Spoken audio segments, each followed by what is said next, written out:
Hello and welcome back to YAP2ASIA, your favorite Valorant Asian podcast. There you go. And welcome back to YAP2ASIA, the most inconsistent podcast on the planet. We're back again. It's been a little while, but hey, you know what? We're also the best VALORANT Pacific podcast on the planet. And we are going to be getting you guys ready for Masters Toronto. I'm Paper Thin, of course, as always. We've got Quack, we got Black and Blue, we got Sleepy, and we got a special guest joining us for the first time. It's BigTime, the new analyst to VCT Pacific, and we're going to be picking his brain a little bit, but let's catch up with everybody, see how things are going. Quack, how you doing?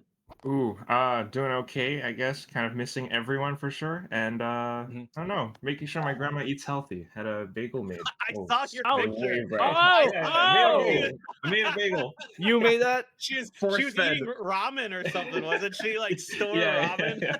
Late at night. God. Okay. I feel that energy though. I mean, I respect that. All right.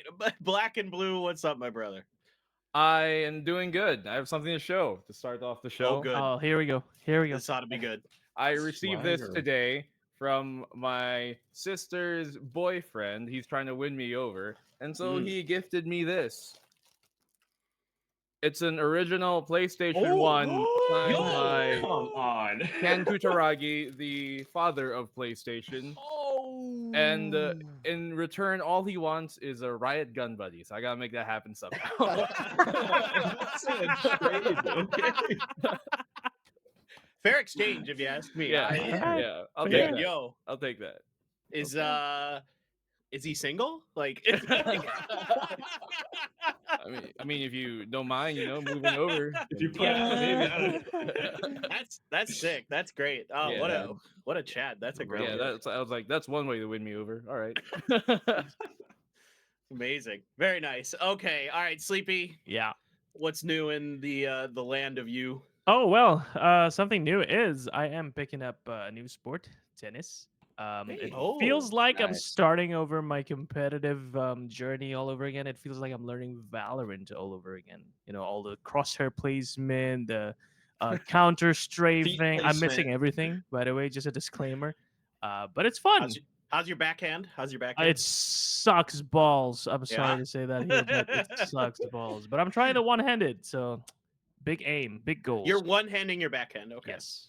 Are you the same as a lot of other like pros and people in the scene where it's like they're just incredibly competitive? They can't do anything without trying to be the very best at it in the whole world. Yes. That's what it feels like. I have to figure this shit out. So yeah, that's what's new. It's been fun. Yeah, I used to play, so it is not an easy sport. It is fucking hard. I hated that. I hated it, but I did it because like I needed a sport to do in I think the spring. Exactly. Yeah, so just get my ass moving, you know? Yeah, exactly. Gives you an excuse to take out your aggression on green rubber balls. Yes. All right, and of course, our special guest today, BigTime, joining us over from England. Yeah. Returned home after VCT. How are you? How's England, my friend? England is rainy as always. It's very wet and very damp. It's not the blistering heat of Korea in the summer, but it's nice to be home. Get to see family, get to see friends. But of course, looking forward to Toronto. Looking forward to being back for stage 2. Nice. Hell yeah. How's the food? Wonderful, excellent. Is it? Yes. Is it? We don't have time to go into all of this, but yes. So look at this. No, okay. Look at this. He sends us this picture in our freaking DMs, like our group chat for Pacific for the talent, and he goes, "This is like peak food. This is like the best thing ever." For those of you that are just listening and aren't watching, I'm not sure how to describe this. I can describe it. Please. Yeah. Break it down. Imagine a deep glistening brown. There's fish, there's potato, all wrapped up nicely in a perfect bread cake. You can even put some chips on that bread cake. You get a little bit of texture, and then you have a brown pot of luxurious gravy to, of course, dunk everything into. Peak food. I could eat that right now. That's making me hungry. Are you sure we're seeing the same thing, BigTime? I'm sorry, but I'm so sure. It's my screensaver, actually. Oh, okay.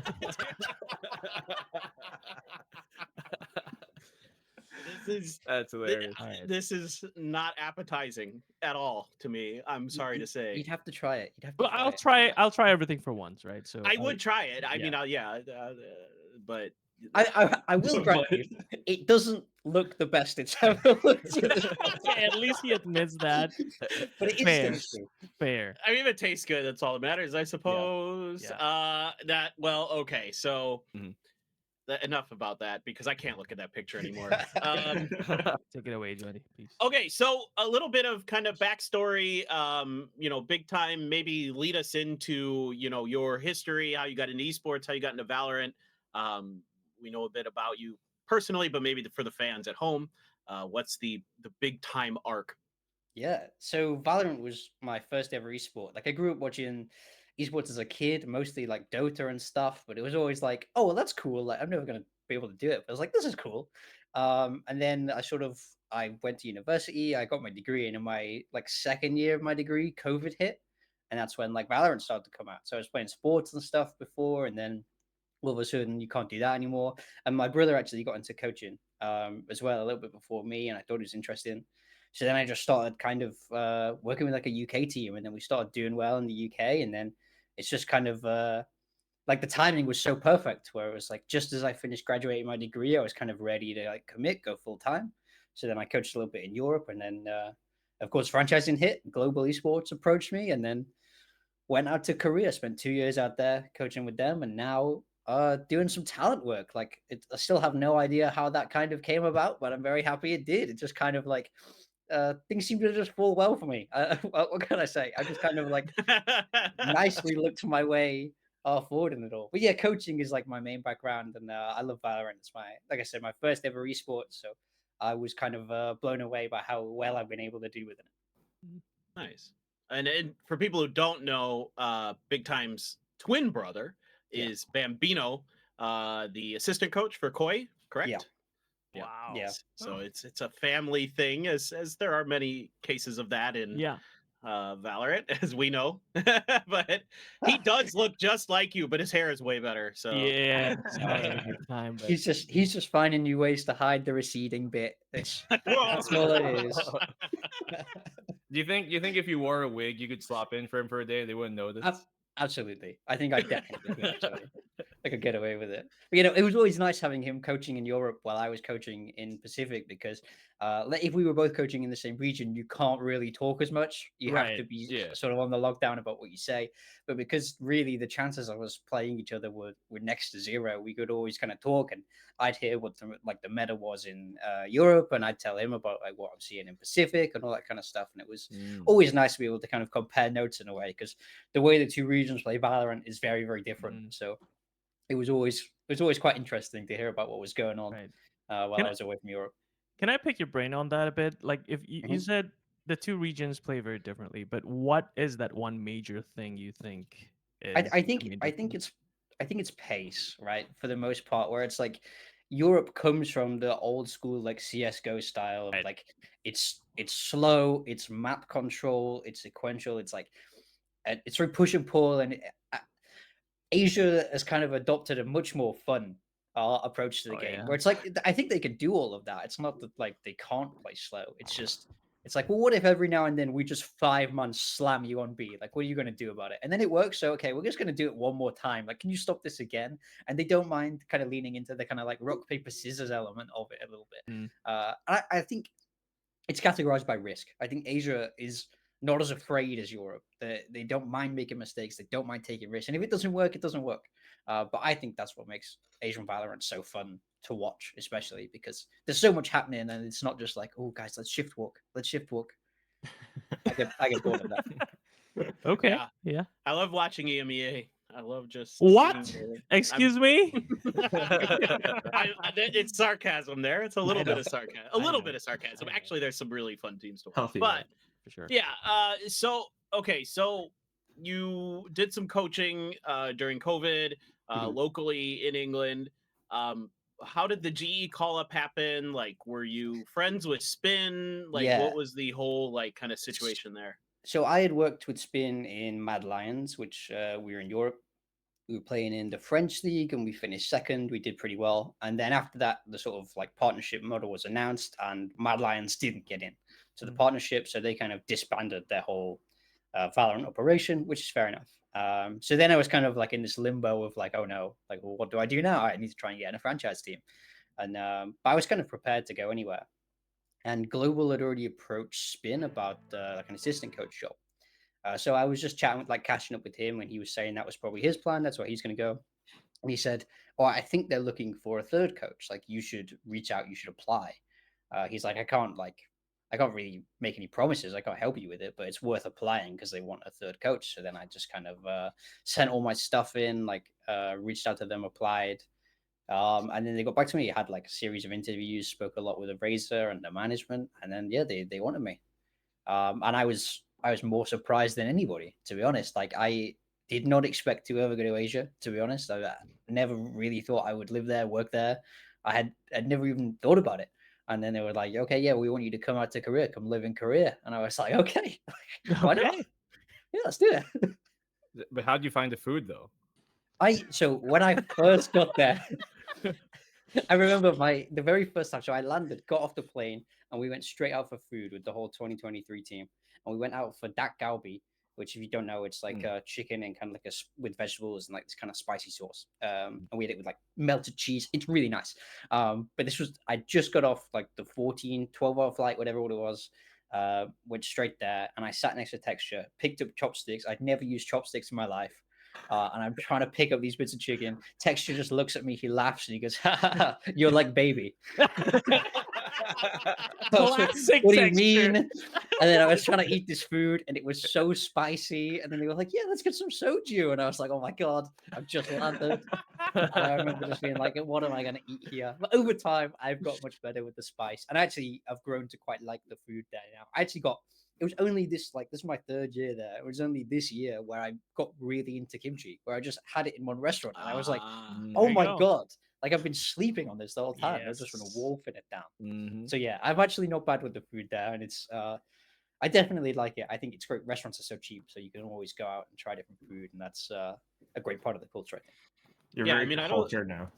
Yeah. I mean, I think a lot of people, when they come to Korea, especially if you're just here for like a week or two for tourism or something, like they don't quite understand the actual depth of Korean food. It's crazy how many different kinds of foods there are. And the whole gamut of anything that you could want, spicy, not spicy, sweet, savory, the whole shebang, they basically got you covered. So yeah, dak galbi is a good choice, by the way. That's one of my favorite Korean dishes. Great. He's tried a bit of sashimi as well, like after dining with him. did. Like, we're so proud of you, BigTime. Well, I've never had sashimi. Speaking Korean now as well. Did you know that? Yeah, I'm trying to learn Korean. I was like, I've been there too much to not really speak any, so I'm trying. But that's a hard language. Yeah, but they're doing all sorts of stuff. It's crazy. I mean, it's been a really nice change moving from coaching to sort of talent work. Just like the amount of time I have to sort of be in Korea and explore and do other stuff. Obviously, when you're coaching, you're sort of trapped in a room for a long time. Pod dungeon. Yeah. So that's been really nice. I've definitely been really enjoying being out in Korea, out in Asia in general for a huge part of my career. So it's been great. Nice. Very good. Very good. All right. So let's talk about your first year with GE a little bit. That was kind of a weird season. Just obviously the first year of franchising, so everything's kind of up in the air, how everything's going to shake out. But you guys had, a lot of really talented players on that roster. A couple players who are going to Masters Toronto were on that roster. Can you maybe give us some like insights into trying to put that team together? You had some kind of role issues that you had to work through, with like texture on Sentinel, things like that. So I joined the team after the roster was already built. I wasn't a part of the sort of construction of the roster, but I got there and they were like, okay, yeah, we have these 7 players. Most of them play duelist. Let's figure it out. So basically, as soon as I joined, we essentially had like an almost like second trial process where we're trying different people on different roles and trying to figure out what's going to fit the best. So we started like Ronsky at this time from Australia. And I remember, so we tried almost everybody on duelist. With Monyet, we tried him on smokes like really, really early, and he was just unbelievable at it. Like he was instantly very, very, very good at smokes. So we were like, okay, like, are you happy to like stick with this? And he was like, yeah, I'm actually quite enjoying it. So Monyet was like a lock into smokes really fast. But then we were kind of looking around and trialing for like the duelist. There were, and obviously everybody could play it really well. And then we basically discovered that there was going to be a bunch of like visa issues heading in to stage one. So the two Indian guys, SK Rossi and Lightning Fast, were not going to be able to get their visas. So then we were like, okay, we need to get Rodsky back. We need Texture, you're on duelist now. And the whole thing was just constantly changing, constantly having to kind of like fight these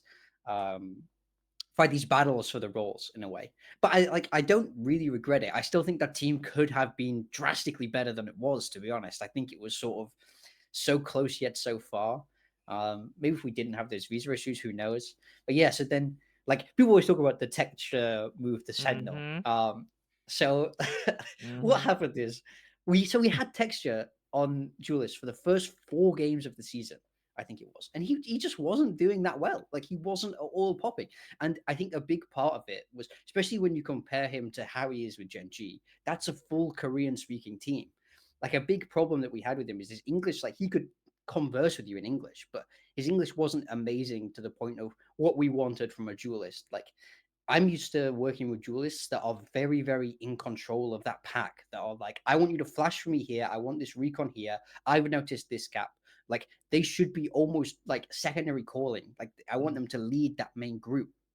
And Texture just couldn't really do that with his English. He was obviously a very, very great player, very skilled player, but we struggled to set him up in a way that was going to make him successful. So we kind of thought, we tried him out on different spots and we put him in Sentinel, and we were like, well, in theory with Sentinel, we can kind of leave him alone on a site and he's good enough to hold it down. And on attack, he can kind of look like he understands the timings and he doesn't have to talk much apart from, hey, they're coming to my site, or hey, come back to me, I've got a good look timing.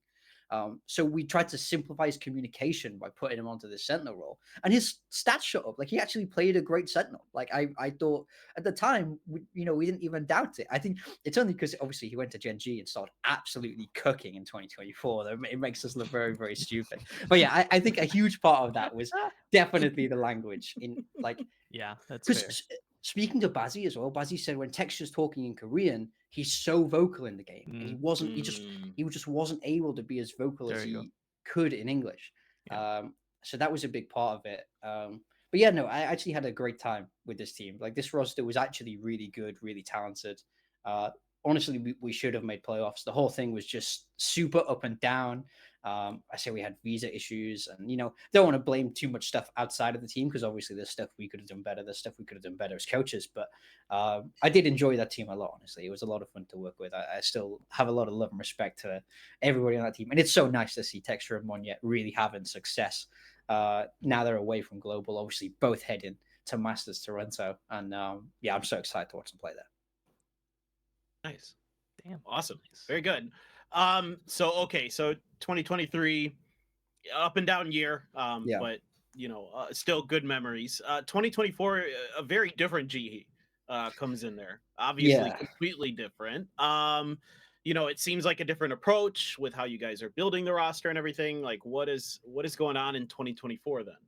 So 2024. So our original plan moving from 2023 to 2024 was so as soon as kind of me and Spin mostly was given reins to the team, we sat down with management. This was not long after LCQ 2023. So basically the end of that year, we knew we were taking over for the next year. So our original plan was we wanted to keep 4 of the 5 from this team. We wanted to let Rossi go and look to buy a different initiator player. So our goal would have been Texture on the duelist, because his English was improving, Bazzi, Aaron, Monyet, plus an initiator player. That was like the original plan we had set out for 2024. But obviously it doesn't work like that, because there is so much more to esports than, wow, this would be a great good. But wanted to move to a Korean team, and I don't think anyone could begrudge him for that. He's had massive success doing that. PR Rex came knocking for Monyet, offering a lot of money, and of course, Monyet wants to go play for really great players that he's known for a long time. So then basically the whole team just kind of got picked apart, and it got to the point where we had kind of no one really left apart from Bazzi. Bazzi was the only one who was like, yeah, I could play another year. So at that point we decided we needed to pivot. And our main goal was to focus on communication. So we needed people who were fluent in English. We'd had too many problems in 2023 with like language barriers, like cultural barriers. So we were saying we needed everybody to be very, very good at English so that the communication could be good and could be fluid. The problem is this kind of came late down the line. So we didn't have a lot of time, and we were looking ideally for players that we could get with, with that. Global's not the highest budget team, right? It's no surprise. So we needed to get players that were like cheap enough and weren't going to break the budget on buyouts. So we were trying to look to sign free agents and all this kind of stuff. And we're trying to build this roster fast. So I'd seen like Russ play already. I went down to London to watch him play. And I was really impressed by his like communication. I still think he has some of the best comms I've ever seen. So we watched him play, and we were like, he is from an Indian family group in Goa, so he has residency there. So he could come play, and we were like, okay, well that's a great start. And then we just started slowly kind of building this team until we kind of ended up where we were in 2024. And again, honestly, I think the team underperformed. I think we should have got playoffs, and but I'm going to say that I'm obviously biased. I still think the team still had a bunch of potential, even though it didn't quite work out. I would say, like, I think Polvi especially never really showed what he was capable of. Yeah, on the stage. Polvi was like the biggest question mark we got because so we had worked with how Polvi came around is me and Spin were talking a lot about who do we want to get for a duelist, but obviously they had to be kind of ideally a free agent and weren't going to try and ask for some insane salary. So we were looking and we were talking around. We spoke to some tier 2 teams. We asked about buying some, we asked about buying Famous. We asked about buying Kahlua, and were hard shut down by tier 2 because obviously they have great players. They think they can win Ascension. They don't want to let them go.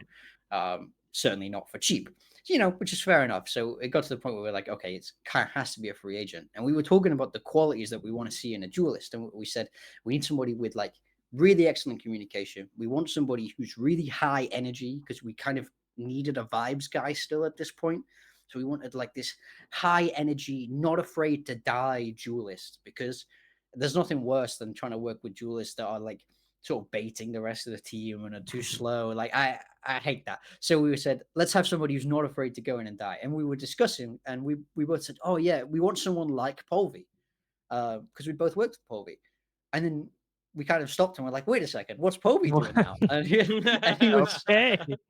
And he was in a team in the French league, but his contract was like just about to expire. So we spoke to him. We said, because I think we were both obviously a little bit biased on him, but that's because we'd seen him play so much in scrims and all this kind of stuff. And he was like, when he was on, he was so on. He was absolutely electric. And I felt like he could absolutely dominate if everything went right. So, maybe it is a bit of nepotism. Maybe it is a bias, but we both felt like we'd seen his ceiling, and it is very high. Yeah. But then obviously he comes across the career. I think the environment was so different for him. And he never quite managed, like he never played on stage before. And that's, that's the biggest thing from the jump from tier 2 to tier 1 that people don't really talk about. People think, oh, it doesn't matter. That, it's still the same game, but it's not the same game. Like even like the timings are so different. You have white noise pumping into your ears all of a sudden. You can't hear half the sounds in the game. So the lurks are way faster. The timings are way faster. You don't hear every Omen TP. It's just like, it's hard to play on LAN. And I think it took a while for him to kind of warm into that. I think there was a lot of that in this team where we were so close. Again, I felt like to being really good. We had really great moments in scrims, but we just couldn't quite get it all to sort of piece together in the same way. And well, look at that guy. Look at that handsome guy. Thank you. Your serious face. But yeah, I wouldn't regret. I wouldn't change anything about my time in GD, even though we weren't as successful as obviously any of us would have liked to have been. We get that, and it sucks. It sucked for us. It sucked for the fans. I totally get that, but I'm very grateful for the opportunity they gave me, and I'm great. I was so grateful to work with everybody that I've worked with. Honestly, I loved everybody that I've worked with throughout the 2 years. So it was a really, really amazing time. And I hadn't really planned to move away from coaching. I was planning on keeping working as a coach and all this kind of stuff. But in a way, I'm okay with those being like the last teams that I worked with, because I felt like that I learned so much from them all, and yeah, I love them all to bits. Nice, Amazing. very good.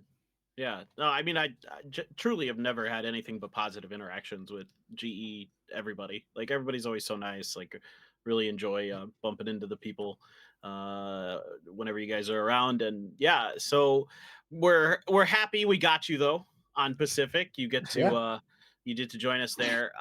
We did have a guest on last week who you had the privilege of coaching. Oh yeah, yeah. Privilege is a strong word. Yeah.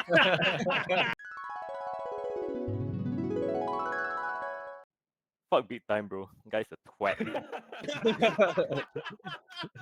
Yes, you call him. The bottom point, if we've learned anything from this interview, is that BigTime is a bitch.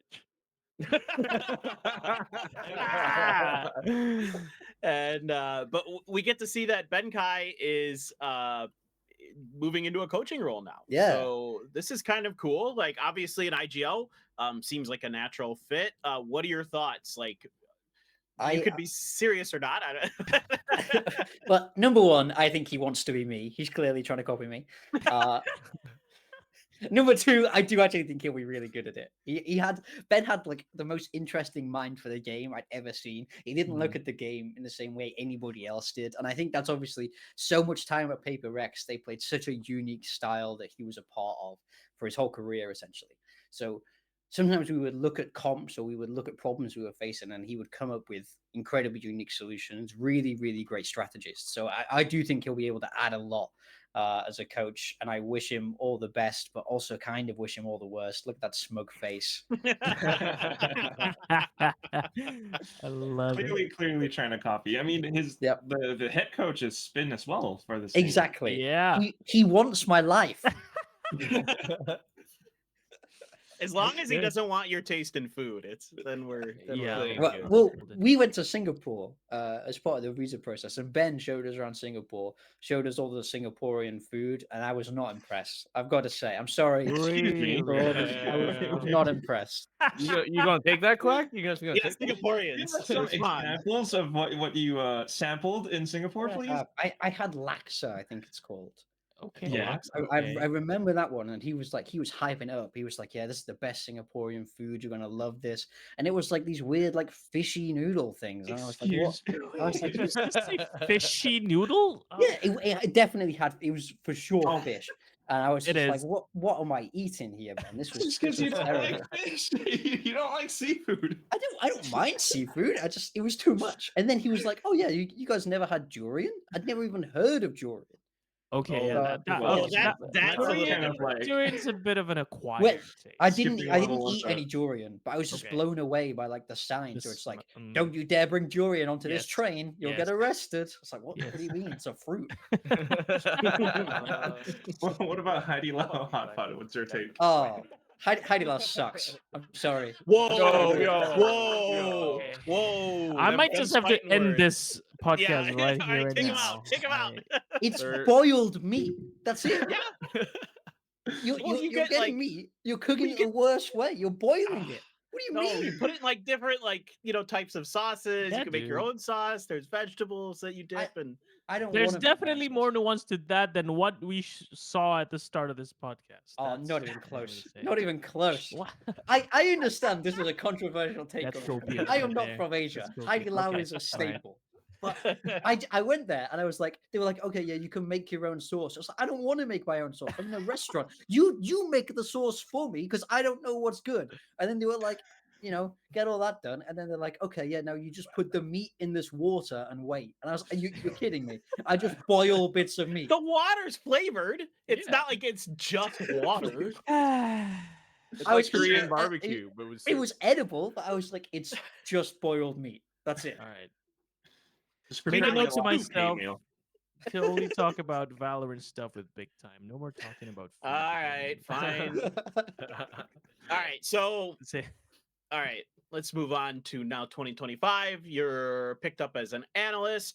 How do you feel about that? Like, were you nervous? Like when you first started, you come on to Pacific, you're on the desk there with Pilsky and Vic and Mika. How was all that for you? Did I mean, Paper it Thin was ever bully you? yeah, Yes, he bullies me did. nonstop. Oh, 100%. Nonstop. Yeah. But you know, it was I was so thankful for the opportunity. Like I couldn't really believe it had all come around. Yeah, I was so nervous. Like I'd never really done any content, not properly anyway. I'd never done any on-camera work. Like it was all very different. I felt like my sort of game knowledge was fine just because I'd coached for so long. But I was like, I very quickly realized there's so much more to it than like just talking about the game. It's how you talk, it's your energy, it's movements with your hands. There was so many things I had to learn. I was so lucky, to be fair. All of the talent are genuinely lovely people who helped me out a lot. And I think Including Paper Thin? Except he's me. he's Okay. he's the iffy one. But You I barely see me is half the thing. yeah, true. That's You're, what I'm you're away saying. all the time. I'm just like I show up late. I freaking go hide in a corner until it's my time, and then I go straight home before you guys are even done finishing the show. I'm just fucking out of there. And even that's too much for me. Let's be real. You know, I'm very grateful for both Pilsky, Mika, and Vic because I think working with kind of such a small team, you know, a lot of the other regions have endless amounts of Rotations, rotation. yeah. You know, which is good in some ways, has a lot of like diversity, a lot of like. I do think it's nice, but for me to like learn this craft, it's been really nice working with like the set group of people. They've helped me so much, and honestly, I love doing the work. It's really fun. You just get to talk about Valorant. You can just like, it's it's so nice.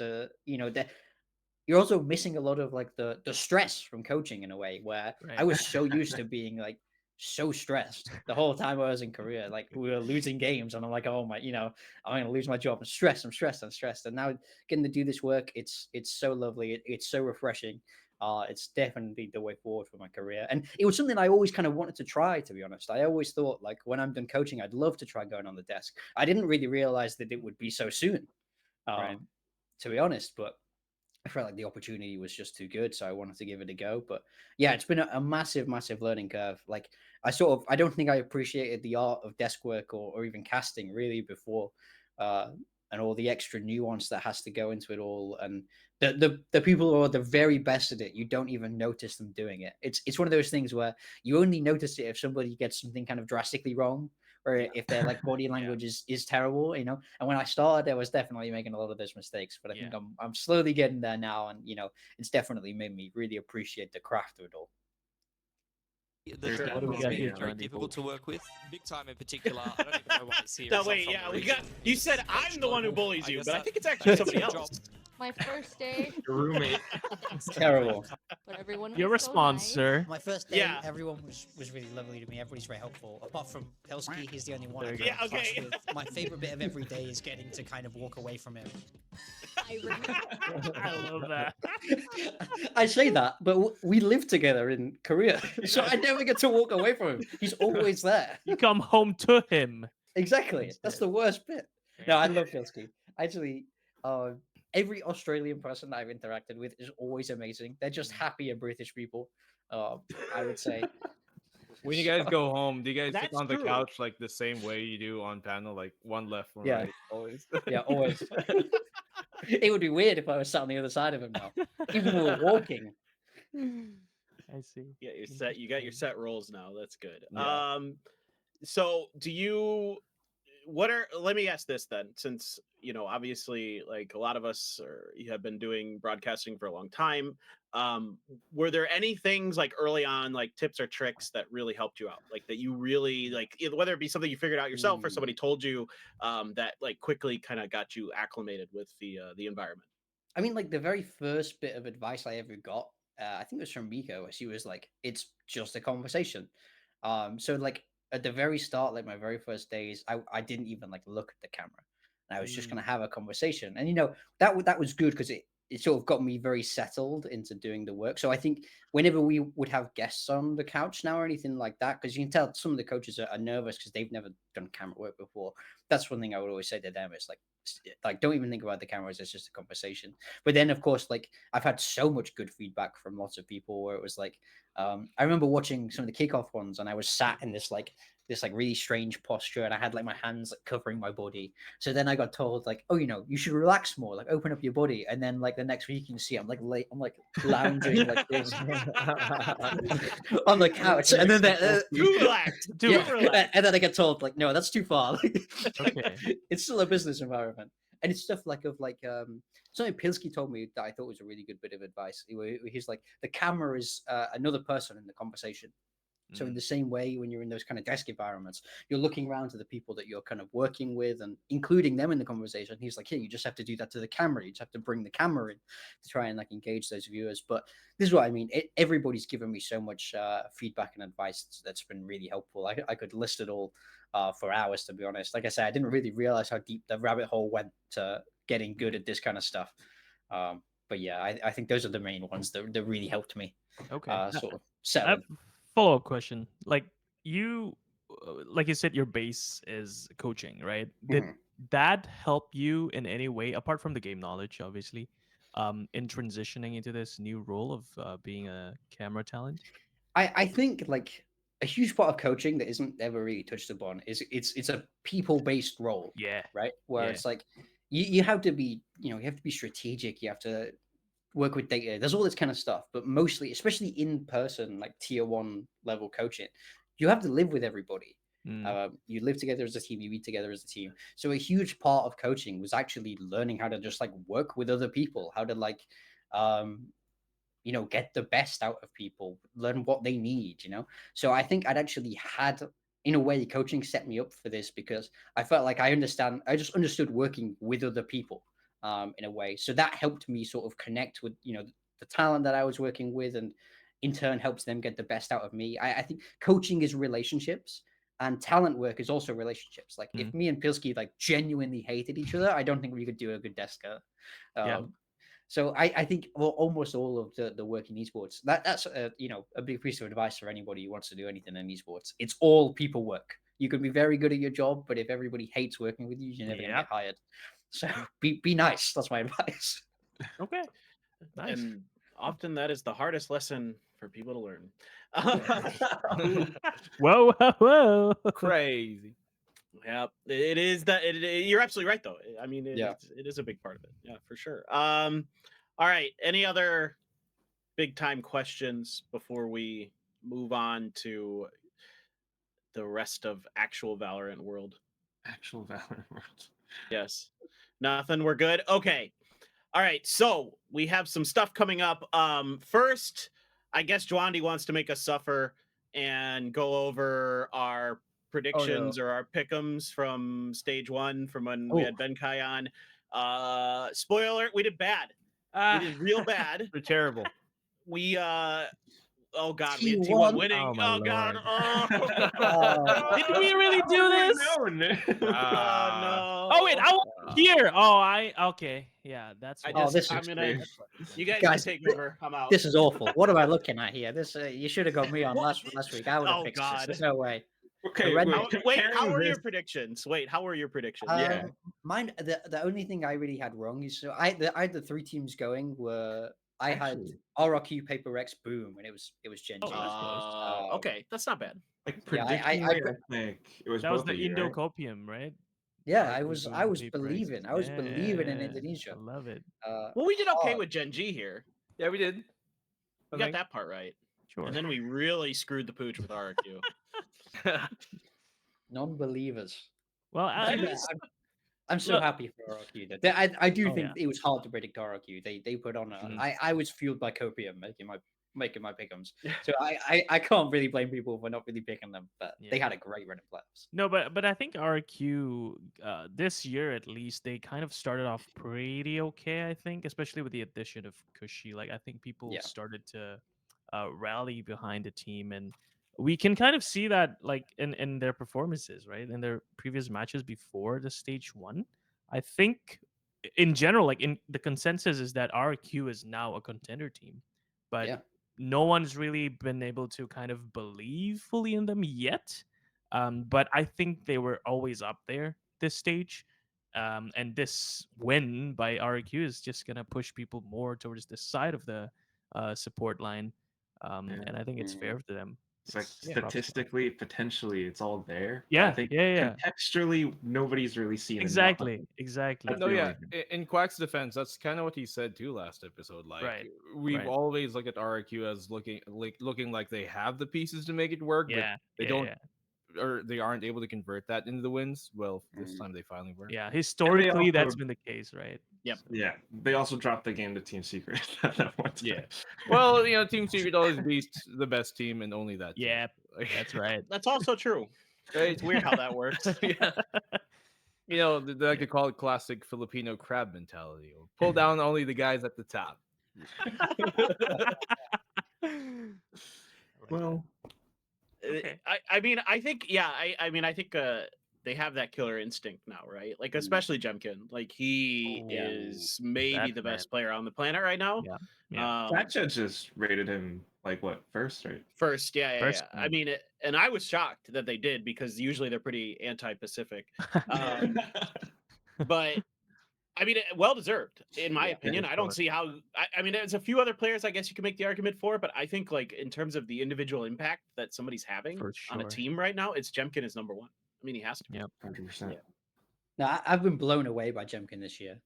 Like, played against him last year, and I didn't feel him in the same way at all. I remember looking at Jemkin, and I was like, oh, I remember thinking, this guy's half the player Polvi is, when we're going against him. And then this year, he's just like, he's just turned up to a whole different level. Like, he's so much better than he was last year. He's so much better than he was in Ascension. I think it's like that supporting cast around him now is really clicking, and I think the way the meta has shifted as well, like, he was straight into the Yoru and all that kind of stuff.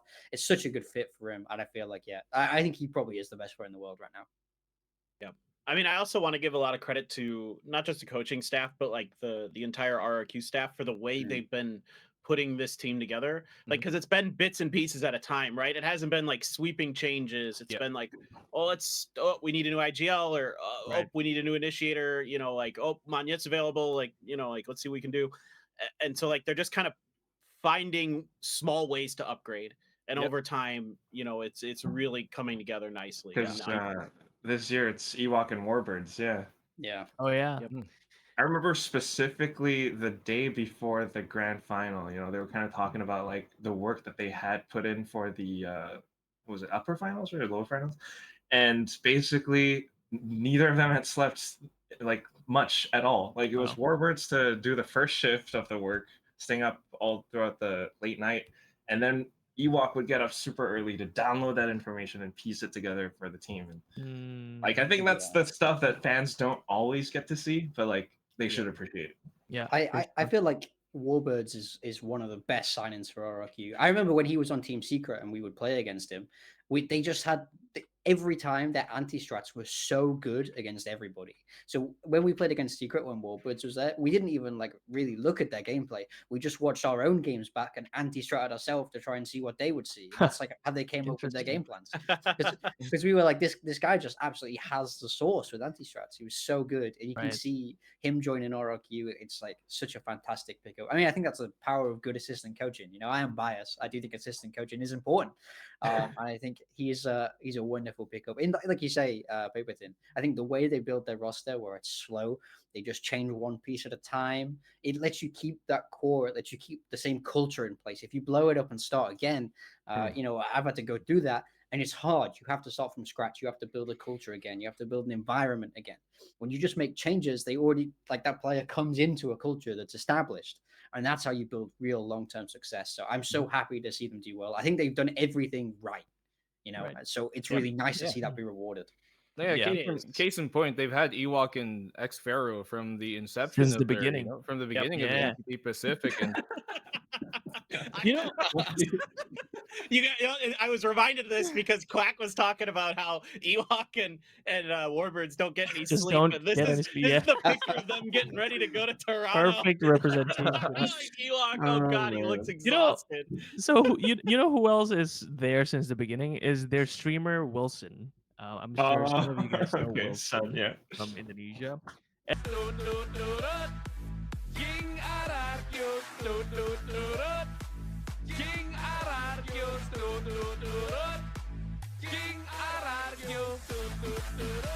Everybody put your And when I was talking to him, I think obviously they're relieved, right? Their resilience paid off, and their CEO was streaming the watch party of their game to Oh, yeah. or for winning, and he freaking took off his shirt on stream as a CEO, making the lady streamer, which is on the same stream as him, scared. So they were relieved, obviously. But the one thing that Wilson told me that's interesting is that they were not expecting to win. And they actually are confused on how to react or how to feel because it's been the same way 3 years, and then suddenly they win. Boom! Oh, we actually win. Everything. Like Yeah. they don't know how to react to that. And I think it's nice to see that. Obviously, as an Indonesian, I'm very happy that our Oh my representation god. is here This video is so winning. funny. And this is the video that I'm talking about. Please, if you haven't This seen is this, so good. enjoy. There you go. Yes. For those Yes. of you Yeah. listening, a grown Indonesian man just ripped his shirt off and is screaming into his microphone while the She just woman fell streamer silent. with him is trying to cover her eyes. Yeah, just This absolutely looks so shocked. wrong with no context, dude. But that's. I think I mean- I understand the relief though. Like it's. Yeah. Maybe we can kind of transition a bit into PaperX as well, right? Like Chat PaperX is a was TOS. shat on at the start of the stage. We were 0-3, and we honestly kind of lost hope. Like, not gonna. I mean, personally, at least, right? Like, it was so clear that the sentiment online has also shifted. Like, I saw a ton Ooh. of hate messages as well, especially from this one channel. There's this like confession account There's a on specific X. channel. It Oh, was like not a an account. Pacific channel. It was the there's this channel called TXT from Valorant. Basically, anonymous people can send messages and they can publish Freedom it. wall. Yes, Oh, God. Wow. and Oh no. you can only imagine like the nastiest shit that people have to say about PaperX because apparently people just hate PaperX for winning before. And now that we've kind of started losing, they are unleashed, right? So I understand the very feeling of being relieved because that I think is what most, if not all, of the people felt, and it feels nice, man. But sometimes it is confusing. Like, how did we get here? I think that's the question. I mean, yeah, it is a big question I have is what changed with Paper X? I mean, I think there's things that we wanted to see. I know I've talked about it personally. I can't remember if I talked about it in the show with the role changes that they made. Not just bringing Patman in, but also getting something back on the duelist primarily. Stuff like that, I think was obviously a big part of it. But they seem just like they're back into that kind of old Paper X sort of groove of kind of just being chill guys, just having fun. Yeah. Obviously, the Sliggy train helps, but Obviously, yeah. I think you're right when you say these factors are definitely the main ones. Like having Petman in, he's that disciplined and consistent guy, right? I think Black and Blue can corroborate this. He is known as Mr. Consistent, if I'm Yep. not mistaken, in the Filipino scene, and that kind of thankfully translated into the PaperX playstyle because, as you guys probably know, one of the things that made PaperX is our lack of discipline in our throws, and Patman have kind of successfully contained that a little bit. As you can see, if you watch any of the voice comms that we've put out with Patman in, he is that guy that says, "Hey guys, stick to the plan. Hey guys, don't do this, don't do that." Finally, we're actually in a 5v1 lead that we didn't throw, that kind of stuff. So Patman definitely changed something in PaperX, and the role swap back to our original style, I guess, is also a major thing because we tried different shit. You guys know that it just didn't work.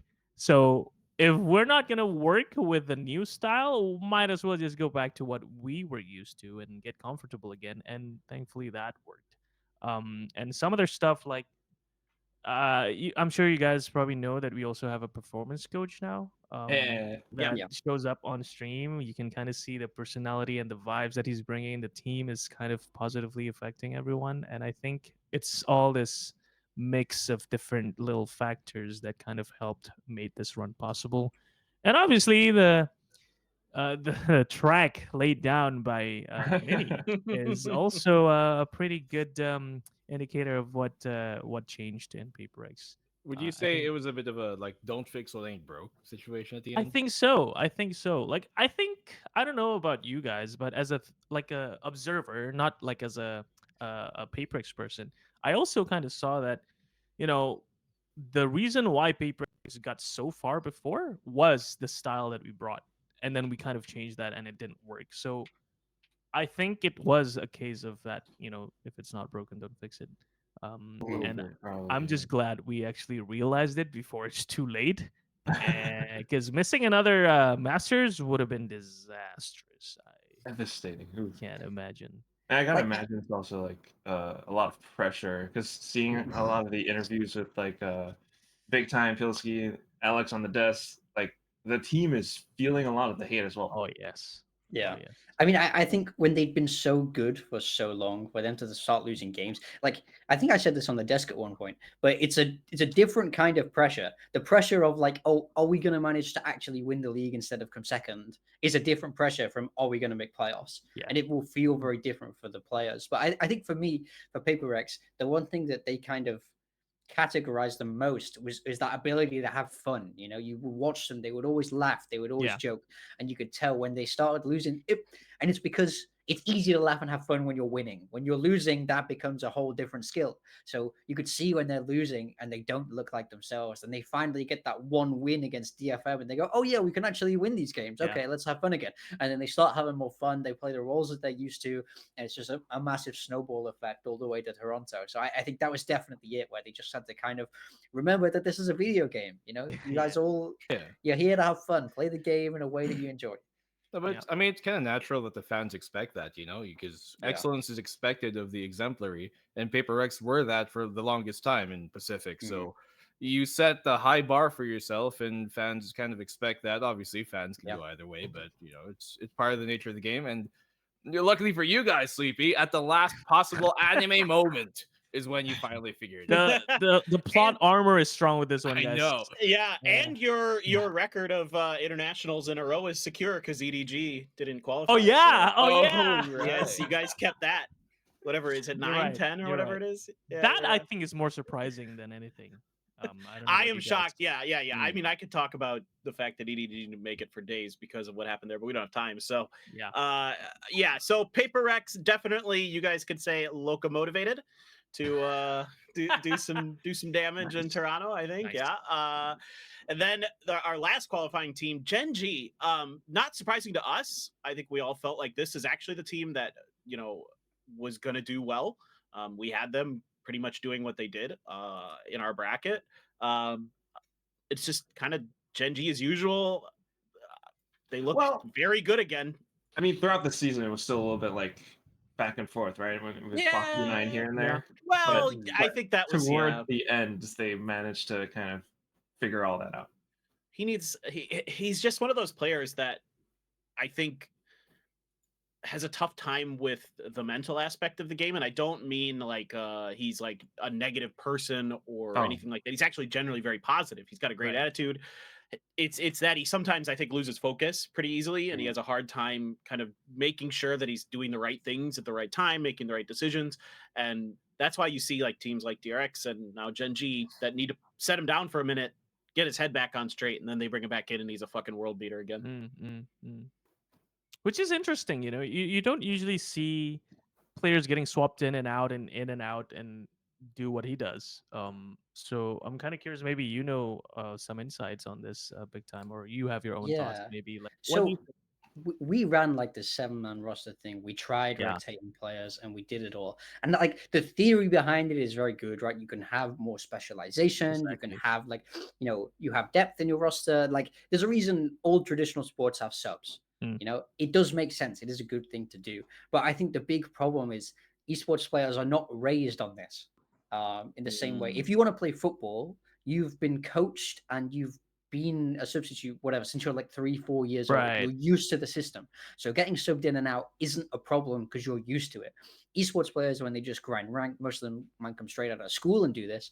And all of a sudden you go, oh yeah, you're not in this game. We think this other guy is better than you for this game. It's a big negative effect because they're not used to the idea of being subbed out. So I think the ceiling for these kind of 6-man rosters for being able to swap players in and out like Gen.G did, like T1 did in their Masters run, right? Being able to bring in Carpe and stuff. Yeah. When it works, it can work really, really well, but you have to have players that are going to take it positively. So massive credit to Foxy9 to be able to go out, cool his head, and go, okay, I can actually do better when I come back, because not every player can manage that unless you're kind of very disciplined as a person and are able to kind of really learn and grow. It can be so hard because it's inherently a negative thing to go, we want to play this other guy instead of you. Right. Right.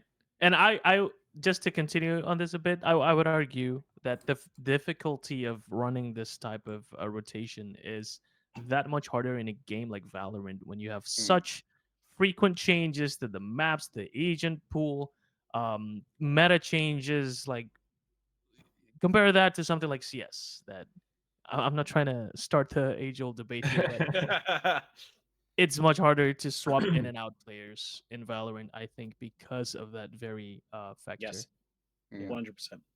Yeah, I also think like the sort of synergy as well between players Right. is massive. Where it's like a lot of the teams that are successful have kind of played with each other for a long time, or they've done this kind of RRQ style of like slow innovation to their rosters. If you just get new people in randomly, people don't know how they react in those situations. The best teams in the world understand each other so well that they know they have pre-programmed responses. So it's like, okay, they're hitting our B site. Let's say you're a Soba or Killjoy on Ascent. If I'm playing Soba, I know what my Killjoy is going to do in this situation. You don't even have to talk about it necessarily in the moment because you've played that scenario and practiced together so many times. And all of a sudden, let's say you swap that Killjoy player like they did with Suggest and Foxy9. Suggest is in on that B site and he can't hold it. Boom, sprint at him because they don't know how to respond in the same way. Foxy9 comes back in. You know, Foxy9's style is quite aggressive. It's kind of his own thing. But if Gen.G know how to work around it, it's a much, much easier fit. So that's, you know, it's really is an age-old question. I wouldn't be surprised now we see this sort of success of T1, Gen.G managing to make it work. I think we might see more and more of it, but it is definitely a difficult thing to make work. So props to anybody who can actually pull it off. And like I say, big props to Foxy9 for like taking his brief benching and like coming back a beast, because that's really hard to do. It is. Respect. He's incredible. And you need a good sentinel for the Gen.G system. Like you need someone who can create pressure so Munch can be a madman lurking around the damn map. All right. Any other thoughts on our 3 Pacific Masters qualified teams? All right. Well, then let's talk about Masters Toronto, how we think the Pacific teams are going to do there. You know, maybe we can make a little bit of a tier list coming in there. Let's go. I think these are always fun. So I think let's just jump right into the tier list. I think we're all excited about this event. A lot of talk being made that this is the most stacked Masters ever, you know, in terms of quality of players and teams. Like it's hard to kind of predict this. I agree for the most part. I mean, I think for me, there's a big elephant in the room, and that's when and if Nats makes it. Yeah. Right. All right. Damn. So I already kind of had it in my mind, Team Liquid kind of low. Can we start with them and just how do we think about that? Are they even going to get out of Swiss? I mean, because they don't have Nats, like that's tough. That's your IGL, and he's a damn good player. Yeah. I kind of think you have to put them low because I love the guys on Liquid. I coached Keiko back in the day. Like I really like this Liquid team, and I would love to see them do well. But Nat's not being there. He's kind of their star player. He is their IGL. He like does so much work for this team. To not have him there on such short notice, I think you have to put them low unless he gets back. I mean, there's no. I would love to be wrong on it, but I kind of feel like it's a natural fit there. It's kind of the opposite of what you were talking about before. When you know people have pre-programmed responses to certain things in the game, this is adding layers of decision making into the team. If you don't have your IGL, you don't have your star player. This is just gonna make everything just that much tougher. Yeah. So yeah, I would put them. And I think like their first opponent is BLG. We know that. Right.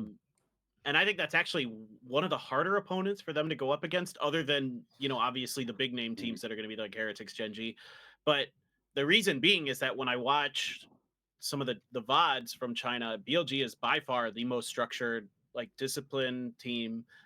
You can throw them off with chaos, very doable. XLG excelled at that.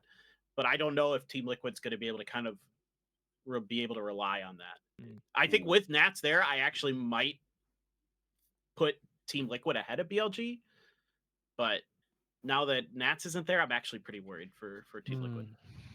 So I think it's fair to put them in the bottom. Yeah. So where would you put BLG then? Hope we don't get grouped.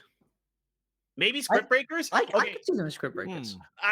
This is the one team that there's always that one team from China that just goes nuts, and it's been BLG in the past, right? Yes. When they beat NRG and They've stuff. done this before. Yes, and I believe in Coach Bile. I think he's a great coach in terms of making them play pretty fundamental. I see weaknesses, I see flaws, but I think they're pretty fixable. And I think if they have the right game plans and if they can kind of stay mentally into it, I think they can make a run here. I have a side story about BLG in 2023 for LCQ. We basically were screwing BLG so much, and I think it's Wheezy. I never know how to pronounce his name. YZ. So they were all playing on Smurf accounts, but he was the best player I've ever seen in my whole life. I remember that. He was an absolute demon, and his Smurf name was We Team Best Team. So we started using that in like the huddle, Team Best Team, to try and channel some of his inner energy, because we were like, this guy is the best player I've ever seen in my whole life. Like the stuff we was doing. So I always like BLG. I always have a soft spot for them. So I could definitely see them as Script Breakers. I have to agree. Sure. I think they actually have the potential to be the best. Yeah, I mean they've done it before. They know they have experience on the world stage. Like they have all the ingredients to be the Script Breakers. So I wouldn't mind putting them there. Okay. All right, Quack, I'm going to make you pick a team. Oh my god. Putting you on the spot. You're too nice You're in to the hot tier seat. list, I think, Quack. Yeah, I know. Quack is like such a gentle human. He's just like, I don't want to make anybody feel bad. Like, tonight, Quack, too bad. Who else is a tourist? Pick. Anything. I think anything in like that you think is going to be like bottom third. So like bottom 4 teams. Team I love Poutine. You know. What the what?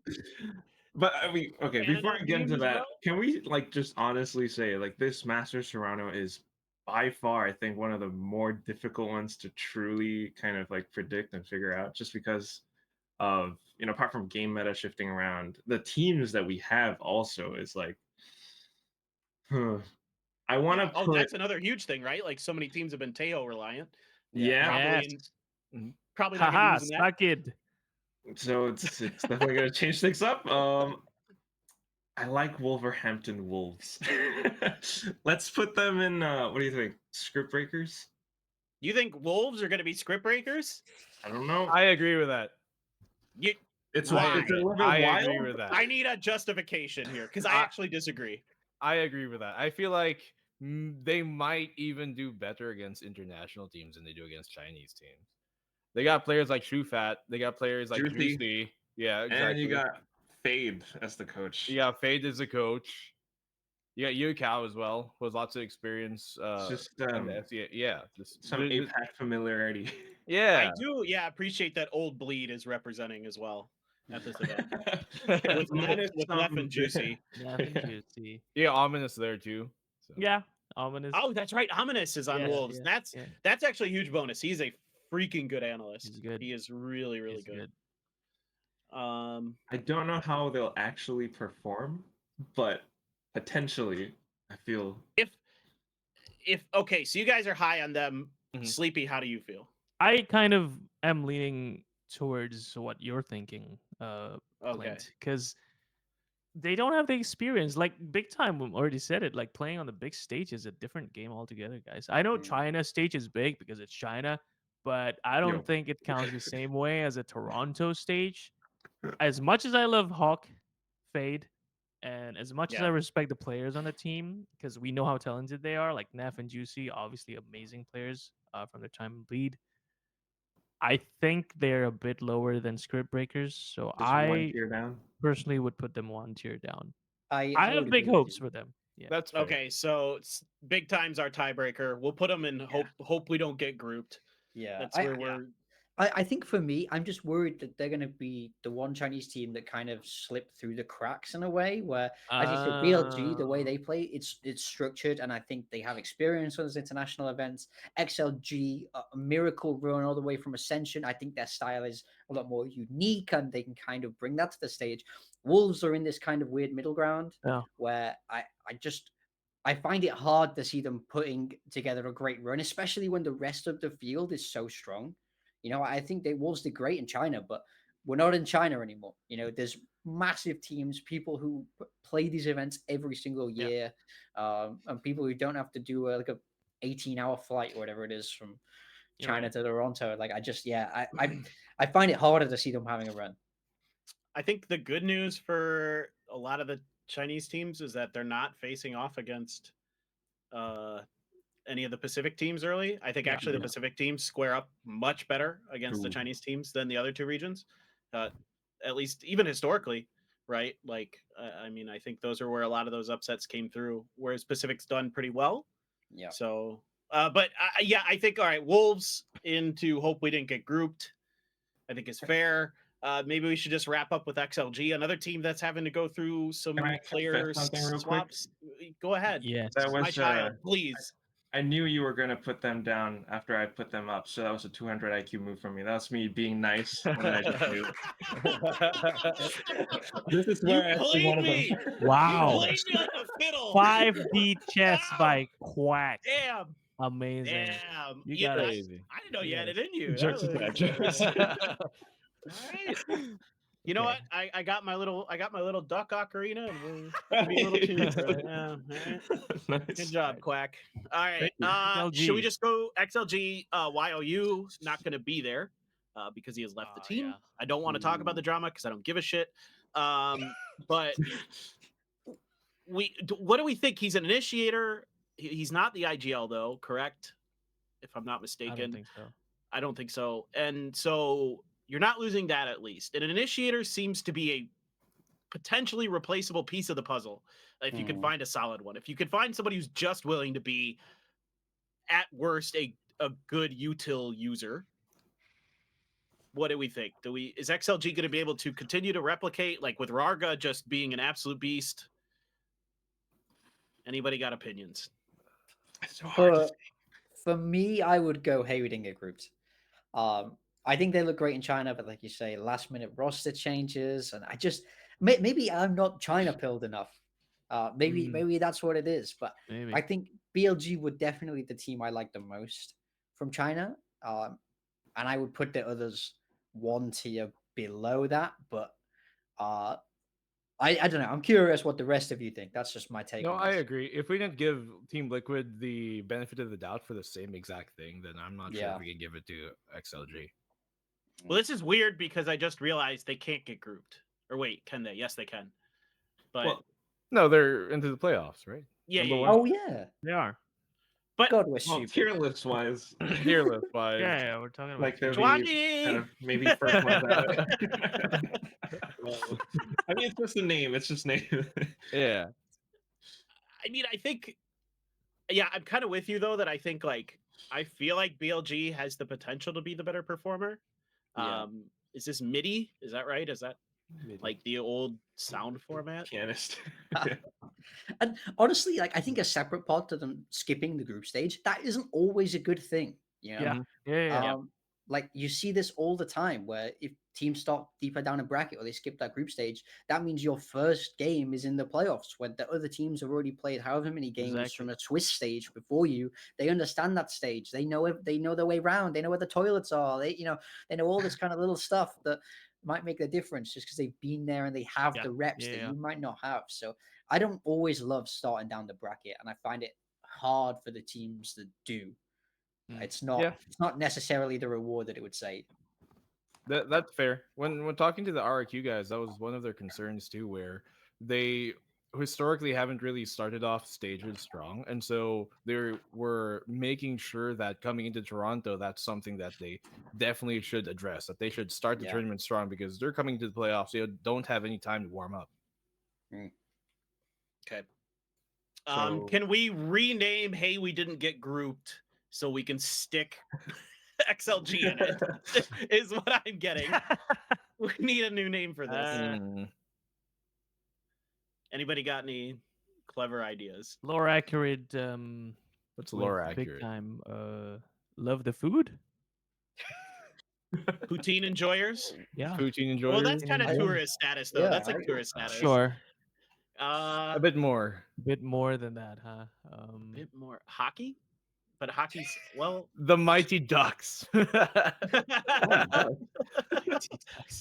Love Tim Hortons. Love Okay. Tim I love Hortons. Tim I like Hortons. that. Yeah, let's go. Nice. All right. That's good. Sure. That's good. That works. That's acceptable. Quack, I feel Yeah. like you had to be a big fan of the Mighty Ducks. Like it's just it's an obligation. I don't know what that is. What? What? Quack! Quack, you don't know the Mighty Ducks? No, actually. Oh no. Someone inform me real quick. I'm afraid to ask, but I already did. Oh, ducks don't fly together then. Oh Yeah. man. Oh, correct that. It's Never a movie. mind. I thought It's a movie about hockey. I thought it takes place in Oh. Canada, but it takes place in Minnesota. It's in America. Yeah. Damn, Yeah. in Singapore. Hockey's like the furthest thing away. Yeah. That's true. Well, you got to get on us white people sports, bro. Come on. Wow. Like, let's go. I do appreciate American football. Hey, there you go. Good enough. That's You mean good enough. hand We'll egg? take it. Hand And and ball. egg. Okay. I Shield 21 though. Goated Yeah, manga. good. Yeah, very good. All right, so let's stick XLG into Love Tim Hortons. I think ahead of Wolves, though. I think Ahead of Wolves, obviously, I yeah, agree. yeah. I don't think Wolves are even going to get out of groups. So, Yeah. that's it. all right. You know what? Big time. You get to choose. You get to pick a team, and you get to let us debate them. Okay, let's go with what I would say have been the stars of Americas in G2. But they loved a bit of Teo, and now Yep. it's Teo nerfed. So I think this team is absolutely fantastic, but how hard do you think the Teo nerfs are hitting them? I wager not Well, much. I don't think much. I think because Trent is very, very good on Sova, which I think is just going to be right back. It's just going to be like last year's meta, in my opinion. I mean, like, Yeah. I think you're just going to see a lot of Sova on most of these maps. Sunset, probably Sova. I don't want to underestimate the impact of the Tejo nerves though.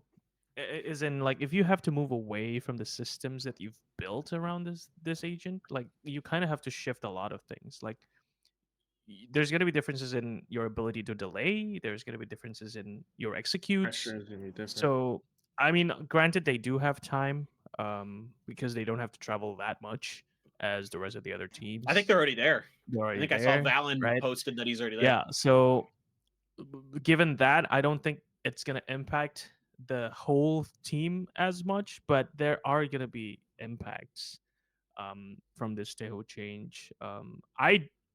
You guys don't think they're still going to pick him though, right? I'd be surprised. I feel like the nerfs are Yeah. too big, to be honest. I mean, big. maybe on Fracture, I think you could Right, still right. run him, but Still I not don't the think we're going pool. to see. Oh yeah, It's not in the pool. It's Sunset.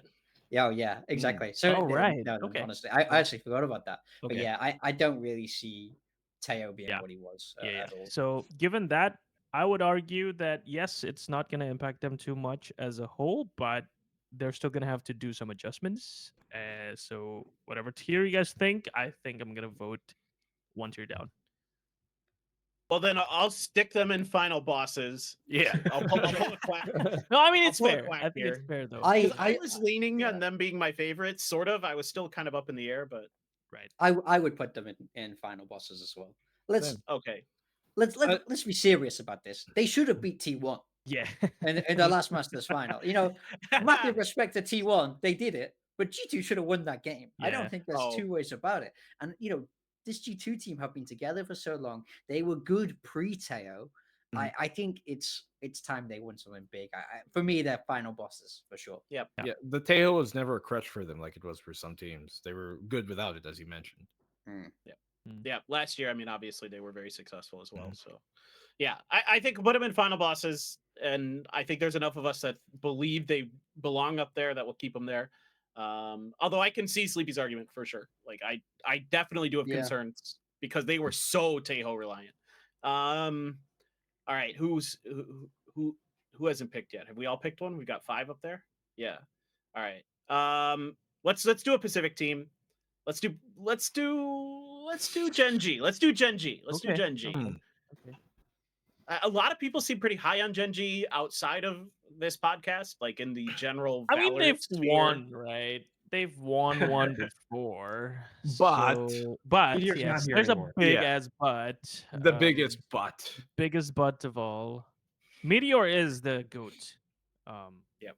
In Pacific. Right now, I think he's the best. Yeah, He is. So without him, I don't know. I Oh, don't. that's so Yeah, tough. it's so hard. It's so I hard. almost- Even their performance in Pacific was kind of shaky, if I have to say, for the level of Gen.G, right? That we have been expecting and that Mhm. we have seen before. So now going into this pool of teams that are final bosses in their own rights, I don't know if they can even reach grand finals, to be honest. yeah, Put them high script breakers, I think. High script yeah. breakers. That's kind of where I lean. I don't know that I consider them grand finalist contenders necessarily. So much of it depends on like the form of a couple players. Like Yeah. if Foxy9 keeps it together, if Ash is able to kind of acclimate to the big stage. Right. I mean, but I don't think Oh. he hasn't looked like great or awful. He's very, kind of consistent, but I think let's put him high script breakers. I think is plenty fair. I'm not convinced that they're necessarily there just yet, but you never know with them. Like if they're just on one, they'll just start knocking teams down. Yeah, I completely agree with your assessment on Ash. Like I'm just not a big buyer of Ash yet. And if they are so crazy as to play Suggest anymore, I think they're just gonna go home real quick. There's no way.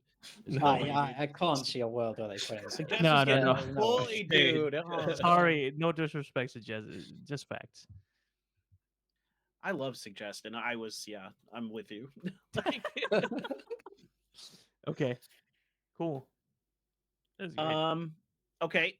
Hey, we're gonna have to start eliminating some people. Who's got next? Who's got next? Anybody got something they're feeling they wanna talk about? Or I mean, I want like as much as I want T-Rex to win a trophy, I feel sort of the same way with Heretics, guys.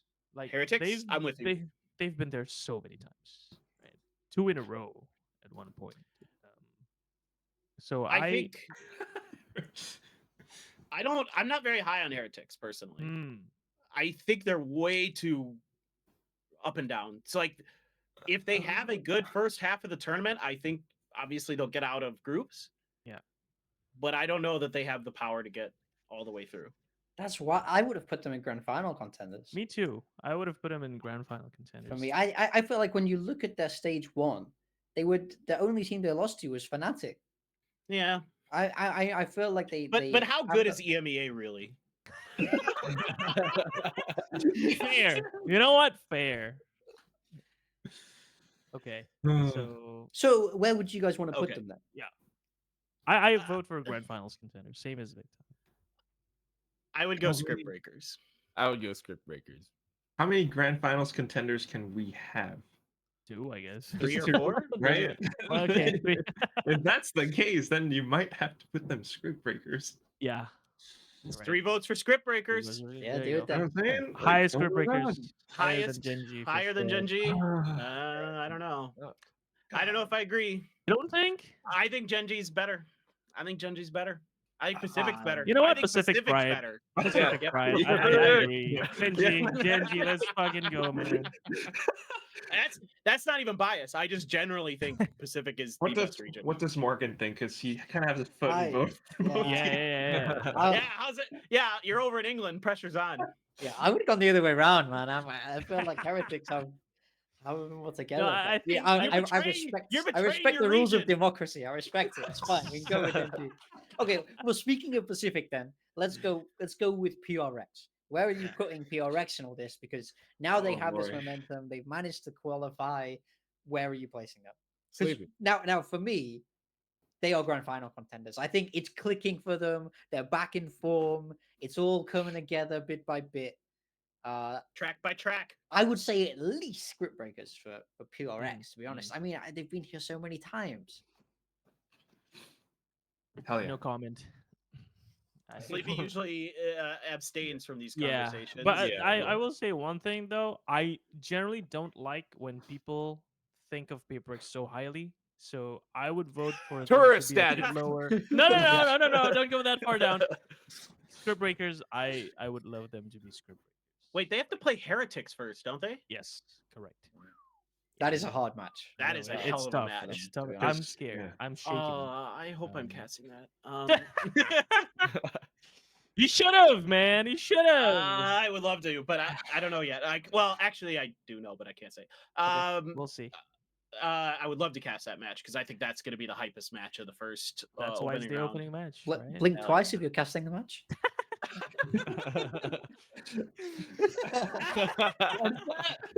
That's nothing. That's trust Yeah. me. I'm Yeah. giving you nothing on that one. Oh, boy.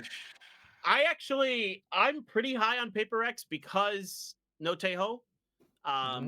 Sunset's back. Yep. Yep. But those were reasons I was high on Paper X for kickoff was map pool. But Yes. but now we're back to like normal Paper X double duelist. Jing's just absolutely destroying on Rays. Vibe. I could see them in grand finals contenders is where I think they're maybe the best Pacific team at this event. I know you don't want to, I know you don't want me to say that, Sleepy, but too bad. I think it's true. Most Fine. objective opinion.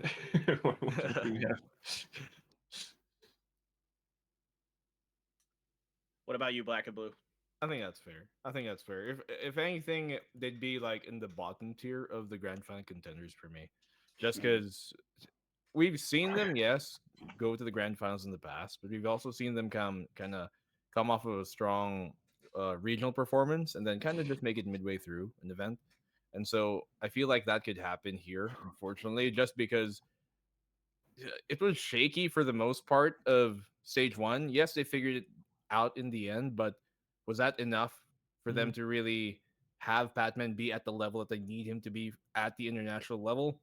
He did well in Pacific, but we expected that. Or You're right. I expected that, but at international, Sleepy's saying you're right just because he doesn't want me to jinx it. You're right. Yeah, but no, I think PRX they're it's valid to put them as a grand final contender, but they kind of always are for most events, anyways. Yeah. I think that's fair. But I I think definitely they put have them this above kid. RRQ.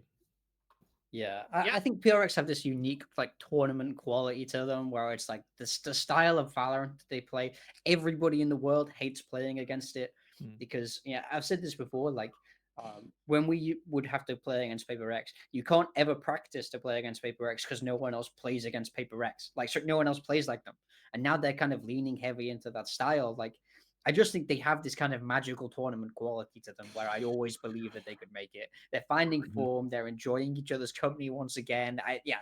For me, grand final contenders. Yeah, Sure. and if anything we've learned in the past few months is to never doubt PRX because they Yeah. you think like it's gonna be a shit stage for them, but then no, they're back. I'll take it. I'm very high on this team right now. All right. Let's do MIBR. This is Aspas and friends. Aspas and friends. I hate to say that. That's so mean. I don't mean that at all. There's great players on the I think team grand besides finals Aspas. contenders. I You think the think- grand finals contenders. MIBR. I think Grand finals. I think the Americas teams here are by far better than most of the EMEA representatives you've got. Yep. At this tournament. I agree with you on that. I agree. I definitely Most. do. If you do that, then the remaining three teams you'd have to put them somewhere else. Yeah. We can have Well, like I think you could have two final bosses. I think you could have Yeah. two final bosses and then like three, like I said, 3 or 4 contenders. I feel like we're gonna be pretty split opinion on who the last final boss is anyway. Oh, really? Yeah. Okay. I'm not a massive MLBR believer. I just not? I think for me, I think when I compare them to G2 and Sentinels, the way G2 and Sentinels play, I would consider them the worst of the Americas teams. It's hard to describe. There isn't anything concrete. It's entirely vibes based. Where I just sort of don't believe in them for this Toronto run, like at all. I think when I look at the other teams, even like I mean, to say that I don't think at all that the Americas teams are stronger than the European teams. I think like Heretics, I think Liquid is kind of whatever, sans Nats, but Liquid and Fnatic, not Liquid, sorry, what am I talking about? Heretics, Fnatic, I think very, very strong teams. I think both those teams beat MIBR handedly. Yep, I think so. Especially Fnatic. I think especially Fnatic. I just worry about Heretics. Like, what are they gonna like? Which one shows up sometimes? But it seems like they're doing better now. Yeah, I think for me, you're either script breakers or love Tim Hortons for MIBR. Really? One of the two. Yeah. Even though I love Fraud. I think he's a great coach. Yeah. I really enjoy when he's at events because he is one of the most like kind dudes. He'll just sit down and talk to me if I just want to pick his brain for as long as he can manage it, as long as he has time. So he's a really cool guy. I'd really like to see this team do well. I mean, I know Verno's on there, Artsen's doing a pretty good job with the IGLing, like, but I think the caliber is just too high overall. It's as good as Ospes can be, as good as everybody can be. Script breakers. Yeah, script breakers. There's too many script breakers, don't you? I think I would love go Tim look Hortons. Tim Hortons. I'm with yeah, you. I'm gonna agree with Tim Hortons. I hope you're all so wrong. I hope you're all so Look, you've got the clip now if you want. Yeah, we get proof here, so you can show this. I'm to a us. Brazil believer. Okay. All right. Vamos. Yeah, let's go. Yeah. All right. So, Joandy, put MIBR in. Where do we want him? Tim Above Hortons. XLG? Oh yeah, I would say above they're the best XLG in for the sure. West. I Okay. think. Okay. There's no question. Fair enough. All right. Pacific. You want to do Pacific? RQ, how do we RQ. feel? Are they contenders? Are they script breakers? I love RRQ more than anything, but this is hard. for them. Like I think this team is not as experienced as the Gen.G or the PRX core are. It's a different beast playing on those stages. I mean, I think they put together a fantastic run in Pacific. There's no two ways about it. But once again, it's different opponents. The game is a little bit more different now when you're playing against these other regions. I'm not sure because it's their first time out at a Masters event if they're going to be able to pull off a kind of honeymoon run like they did in Pacific. The teams they play against in Pacific, they know inside and out. Like Gen.G, they've battled against Gen.G a gazillion times, and then okay, they've managed to claw their way up. But I'm worried that like I don't see like the run happening in the same way that I see it for PaperX. PaperX know these teams, they know how to play these kind of fast brackets. I don't know if RRQ have quite that same. I don't get me wrong. I still think I would go script breakers at the very minimum. They still won Pacific. We still have to give them the fair bit of credit, but I'm not sure I could necessarily put them in grand final contenders because that seems like a long way down the line. I'm curious what you all think. So I think we're kind of in agreement, no? Like just based off of the fact that this is their first Masters event. We're happy to be proven wrong. Yeah, and by definition, they are script breakers, right? They have the chance to prove all of us wrong. True. I think if they went on a run, it would in fact break the script. Correct. I think the script has them going out and like we talked about in the very beginning when we when we're talking about Pacific teams, we all will have that belief in RQ back in Pacific. So now the question is, do we have that same belief in Toronto? I think I'm willing to put them either right above or below Gen.G. I mean, I think it just depends on how you feel about the experience factor. Even though most of Gen.G has the experience at this point, so everybody but Ash. So, yeah, I think maybe just. I think. God. Can we plaster them together, Joandy? Just put RQ at the top of Gen.G. I would put them ahead of Gen.G because put them ahead of Gen.G. They beat them in the final. You know, we got to give props to that for something. All right, what about a Gen.G then? I would actually put them at the lowest portion of script breakers. Not gonna lie. Wow. Maybe even love Tim Hortons. Wow. Maybe. Wow. Even though why? Either bottom script or top love Tim Hortons. Even though Xfero's been at champs, but I think they're better than BLG. I don't think you. I think you got to put him. Yeah, ahead of I You think think? they are better Yeah, than yeah, yeah. BLG. They should be. They should be. Okay. But whether they will be or not, I don't know. They should be. This is tough, man. Tough shit. All right, I think if we compromise and put him ahead of BLG, Yeah. I think Yeah. that's Definitely I think that seems under like, heretics for me. yeah. Okay. All right. Okay, Fair enough then. fair. Our Mine last too. two teams, Sentinels and Fnatic. Let's just do Sentinels. Finals? Anyone believe in this team? Final boss? You guys think they're reawakened? They're reinvigorated? Now, Are I we would put them thinking- in grand final contenders Contenders? for me. I think they're still. I think they're clearly a very, very good team, but they did ultimately lose to G2. I think G2 are that little bit cleaner. I think the style G2 plays like just a little bit better. I think if I had to pick one of them to win, it would be G2. But I think Sentinels will have a good run. I could see them going a long way in the tournament for sure. Yeah. It would feel wrong for me to put Sentinels as group breakers. That feels too low. Yeah. Personally. Yeah. Okay.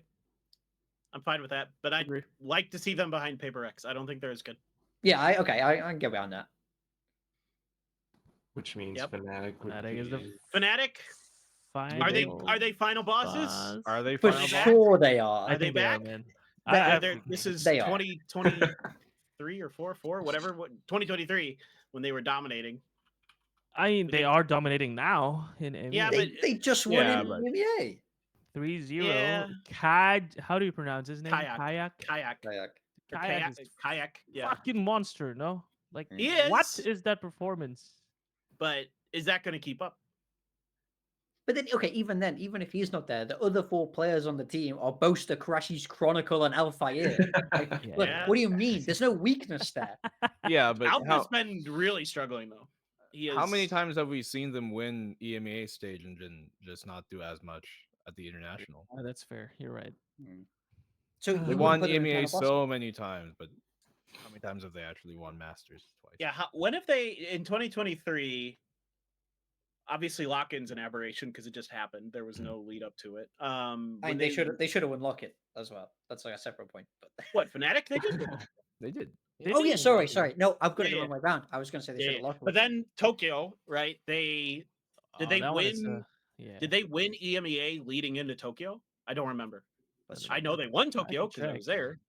But yeah, go look that No, up. they- quick, 'cause I'm actually No, they didn't. They lost. they didn't. They Was it lost Liquid that to won? Liquid. Yeah. Liquid. Okay. Yeah. So maybe them winning EMEA is a curse, and they can't Mhm. get it done Right. after that. I'm not that big on this team right now because I have big question marks around Kayak. Not as and obviously he's been phenomenal in EMEA, Right. obviously, I mean, that's fair. but he's going up against the best duelists on the planet right now: Aspas, Jemkin, Zekin, Jing plus something like, Mini Boo. This is, I mean, obviously he's beat Mini Boo, but I don't know, man. So what's the lowest you would want to put them? The lowest is Grand Finals Grand contenders Finals would be the contenders. lowest. Yeah. Just But I'd put them below Sen and Paper X.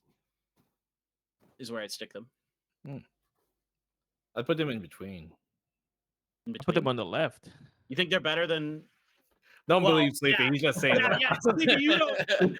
Please We put know them why on you're the saying left that, of Paper okay? X. Well, there is. There's G2. We can have a G2 Paper X finals. Yeah. Okay. Quack, Fnatic thoughts. You need to weigh in. We need. I your kind of, I'm convinced by whatever Morgan says.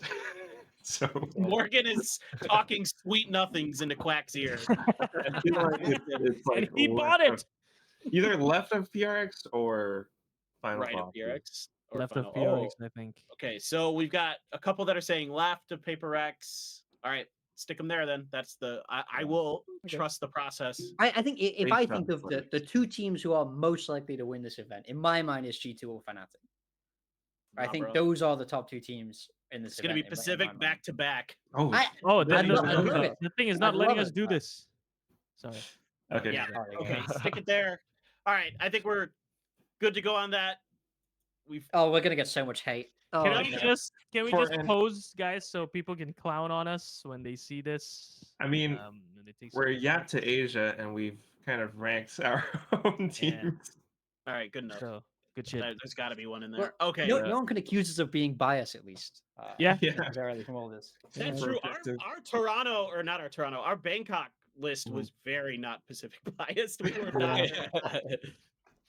What I've are we been doing? pushing the Pacific bias this time because I was not happy with some of the other tier lists I saw. That's all I'm saying. I think Pacific has been highly underrated for this event. As usual.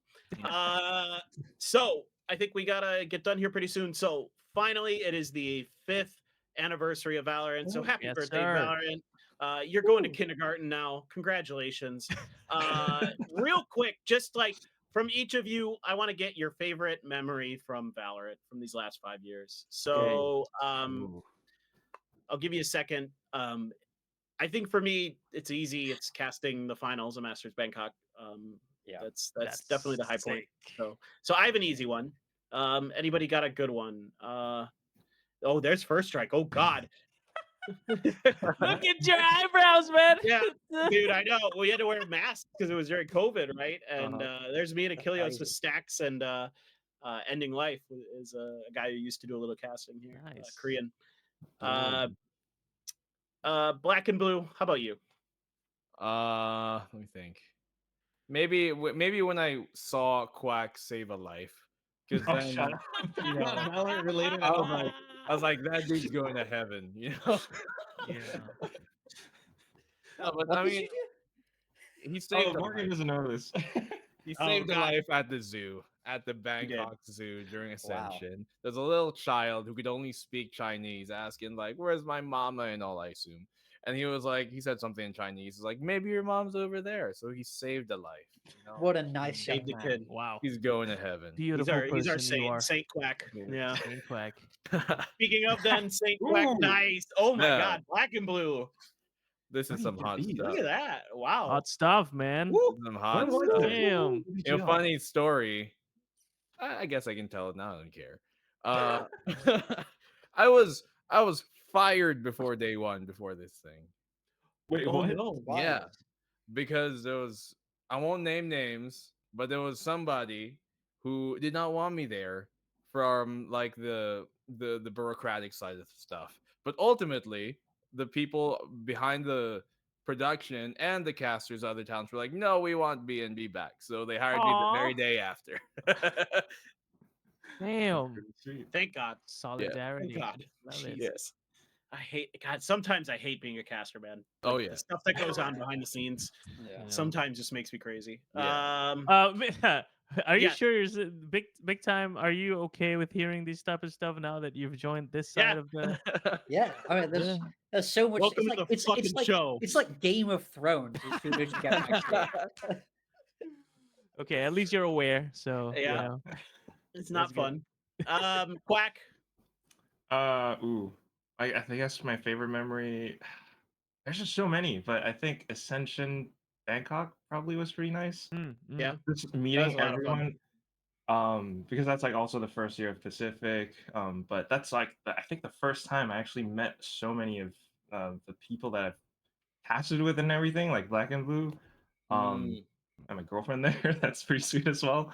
But like, you know, See, playing there it Street is. Fighter. There's the real reason. Just See playing through Street you, Fighter Quack. in the hotel rooms and everything. That's really sweet. Yeah. Good job earning brownie points. Oh, Oh my God, Trail, who is that? go! Where did Who is that? find this? Who did your hair? He's That got is like the- 2020. what is going on? No one did my hair. No one This did was it. like, That's the problem. I Clearly, think. somebody Crazy. really fucked your shit up. my Jesus. first, I think, himself. studio cast. Yeah, dude. you know, Quack Well, was the like- reason why I moved to Valorant, because you know I knew of him from Rainbow Six, but he didn't want to work with me. So I'm like, if you're going to Valorant, Wow. Hey, look, this is Blast from the Past again. That was fresh out of military haircut, I think.